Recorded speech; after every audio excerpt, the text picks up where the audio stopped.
हमारे देश की संसद कैसी होती है और संसद में क्या क्या कार्रवाई होती है और किस तरह कार्रवाई होती है, ये सब प्रक्रियाओं से जानकारी देने के लिए आप सबको उसके अनुभव करवाने के लिए यूथ पार्लियामेंट का आयोजन किया जाता है। तो आप पिछले काफी दिनों से इसकी तैयारी कर रहे होंगे और मैं तो देख रहा था कि आप राहुल गांधी भी यहाँ पे बैठे हैं, प्रियंका जी भी बैठे हैं और प्राइम मिनिस्टर जी हो तो हमारे सामने बैठे हैं, लेकिन उनसे कोई वार्तालाप नहीं हो पाया हमारा। तो ये आप सबने उन कलाकारों को, उन मेंबर्स को जिया है। आपको प्रियंका बन के कैसे लग रहा है? अच्छा लग रहा है? तो ये सब उद्देश्य यही है कि आप ये महसूस कर पाए कि हमारा देश जो इतना बड़ा है, विशाल है, विभिन्नताओं से भरा है और उन विभिन्नताओं में हम अपने देश को एक अच्छी तरह से कैसे चला सकते हैं, एक अच्छी तरह से हमारे नियम कायदे कानून हम कैसे अपने देशवासियों के लिए बना सकते हैं, यही उद्देश्य है कि आप सब उनको जान पाए। बहुत अच्छा प्रयास किया है। अभी इनकी अपनी दिक्कतें हैं सबकी, कईयों में हमारे स्टाफ बहुत उपस्थित नहीं है, ये सब होता है, वो अलग बात है। लेकिन उन सब कमियों के, उन सब बावजूद भी आपने इतना अच्छा मतलब कि परफॉर्म कर पाए, ये बहुत अच्छी बात है। एक बार फिर आप उसके लिए बहुत अच्छा आपने प्रयास किया है, बहुत अच्छा परफॉर्म किया है आपने। सब देख रहा हूँ कि अच्छी अच्छी यूनिफॉर्म ड्रेसेस में भी हैं। तो देखिए बच्चों, ये प्रयास रहता है हमारे युवा संसद का कि एक आदर्श संसद प्रस्तुत की जाए।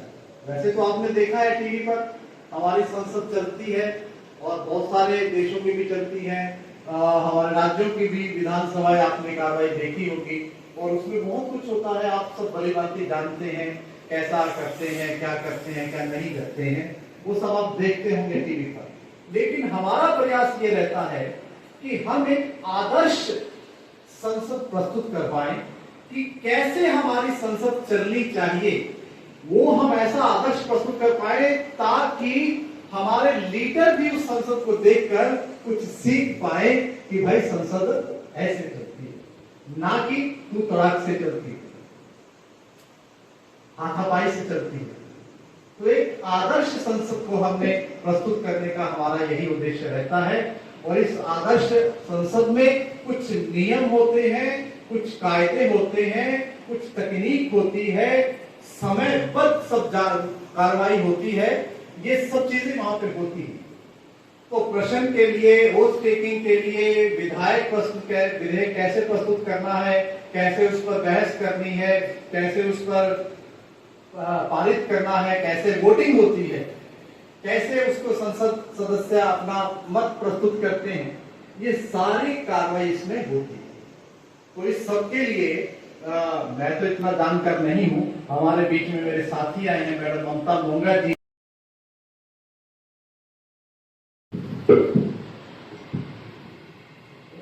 रेस्पेक्टेड प्रिंसिपल सर, सरपंच साहब और एसएमसी प्रधान और स्टाफ सदस्य, प्यारे बच्चों, आप सभी को सबसे पहले तो इस बहुत अच्छे प्रयास के लिए बहुत बहुत बधाई दूंगी मैं। क्लैपिंग हो जाए।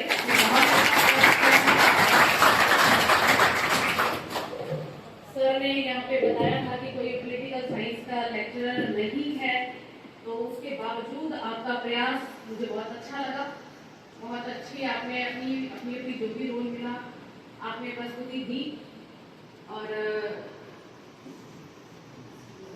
सुभाष सर ने आपको तैयारी करवाई। तो स्पेशली उनकी मेहनत के लिए भी एक ताली हो जाए। Thank you ma'am. क्योंकि आप लोग जो भी बोल रहे हो ये सारा स्क्रिप्ट लिखने का काम इनका ही रहा होगा। का भी सहयोगी होंगे। तो मेनली इन्होंने ही ये सारा काम किया होगा, आपको तैयारी भी करवाई होगी। तो ये बहुत मेहनत का काम होता है। आप सभी 50 बच्चे लगभग इसमें शामिल होते हैं, उन सबको ट्रेन करना, तो ये भी बधाई के पात्र है। और लेकिन ये आप जैसे सर ने आपको बताया कि ये जो आप प्रस्तुति देते हो, ये एक टेक्निकल प्रोग्राम होता है सारा। वैसे अगर हम देखें तो कोई कमी नहीं थी, लेकिन कुछ चीजें होती हैं जो हमें ध्यान में रखनी पड़ती हैं। वो आप बच्चों के लेवल की तो नहीं है, सर को मैं बता दूंगी।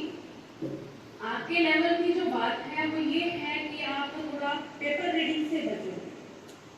पेपर रीडिंग आपने नहीं करनी है।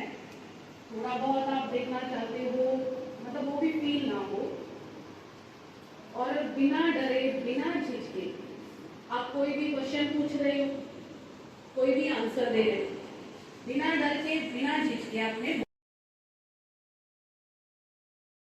दुनिया को खत्म होते देखा। अपनी आंखों के सामने एक सैनिक नहीं था। मैं ये कह सकती हूँ कि सरकार ने हमें वहां पर अकेला छोड़ दिया। और स्पीकर मैम, सिक्योरिटी क्यों नहीं थी वहां पर? वहां एक भी सैनिक क्यों नहीं था? क्या सरकार को मालूम नहीं कि वहां 1000-1500 पर्यटक जाते हैं? और सरकार को क्या मालूम नहीं था कि वहां पहुंचने के लिए जंगल का रास्ता है? अगर कुछ हो जाएगा तो लोग वहां से निकलेंगे कैसे? और मैं पूछना चाहती हूँ कि इस देश के नागरिकों की जिम्मेदारी किसकी है? क्या हमारे प्रधानमंत्री जी की नहीं है? क्या हमारे रक्षा मंत्री जी की नहीं है? क्या गृह मंत्री जी की नहीं है? थैंक यू स्पीकर महोदय। माननीय रक्षा मंत्री माननीय अध्यक्ष महोदय जी, मैं आपके माध्यम से ऐसे जी के सवाल का जवाब देना चाहता हूँ कि यह कह रहे हैं कि वहाँ पे एक भी से सुरक्षा दल नहीं था। घाटी के बाहर हमारे सैनिक लगे हुए थे। जो रास्ता जाता है वहाँ से 4 से 5 चेक पोस्ट थे, पर जो आतंकवादी थे वो आम लोगों की सहायता से वहाँ घुसे और वहाँ पे फायरिंग की। और जहाँ जरासन घाटी में जाने में कोई पक्की सड़क नहीं है, वहाँ केवल पैदल या घुड़सवारी जाए जा सकते हैं। पहलगाम टाउन में पुलिस और सीआरपीएफ के कैंप मौजूद थे, लेकिन मैदान तक पैदल पहुंचने में 40 से 60 मिनट लगती है। इतने में हमलावर हमला करके जंगल के रास्ते से काट किया गया है।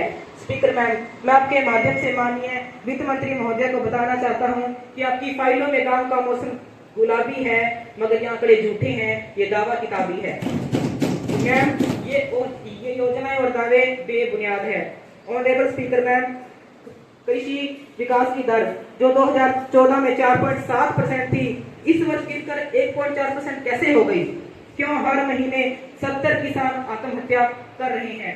मैम, कीमत तो बहुत बढ़ गई शहरों में धान की, लेकिन विदा ना हो सकी बेटी किसान की। मौका मिला तो लोगों ने कुर्सी के बदले तस्वीर ही बदल दी हिंदुस्तान की। माननीय वित्त मंत्री जी, अन्य पूरक प्रश्न। आजादी रोटी नहीं, मगर दोनों में कोई बैर नहीं। कहीं भूख बेताब हुई तो आजादी की खैर नहीं। मेरा पहला प्रश्न, नीतिगत को बढ़ावा देने के कारण 2014 के बाद से करीब 82,441 सरकारी स्कूल बंद हुए और करीब 42,944 प्राइवेट स्कूल खुले। NAAC और NTAC सरकारें भ्रष्टाचार की चपेट में हैं। मैं शिक्षा मंत्री जी को ध्यान दिलाना चाहती हूँ कि आपने कह रखा है कि 6 साल का बच्चा ही पहली कक्षा में एडमिशन लेगा, इससे नीचे वाला नहीं। अगर स्थिति ऐसी ही रही तो आने वाले 10 सालों में सरकारी स्कूल बंद हो जाएंगे और प्राइवेट स्कूलों की गुणवत्ता बढ़ जाएगी, क्योंकि वहाँ पर 20 साल के बच्चे को एडमिशन दिया जा रहा है। अगर प्राइवेट स्कूल बढ़े तो वहाँ की मोटी फीस गरीब परिवार नहीं भर पाएंगे और उनके बच्चे शिक्षा से वंचित रह जाएंगे। मैं अपने प्रश्न का शिक्षा मंत्री जी से जवाब मांगना चाहती हूँ। माननीय शिक्षा मंत्री जी, कृपया। माननीय स्पीकर महोदय जी, विपक्ष सवाल कर रहा है कि पहली कक्षा में प्रवेश की आयु 6 वर्ष क्यों तय की गई? तो मैं स्पष्ट कर दूं कि यह कोई मनमानी नहीं, बल्कि राष्ट्रीय शिक्षा नीति 2020 का वैज्ञानिक निर्णय है। 6 साल की उम्र में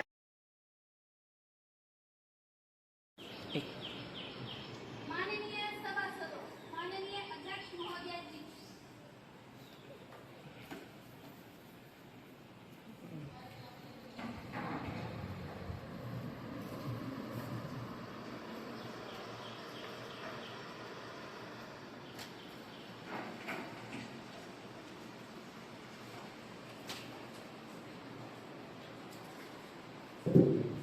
मैं युवा संसद में आप सबका स्वागत करती हूँ।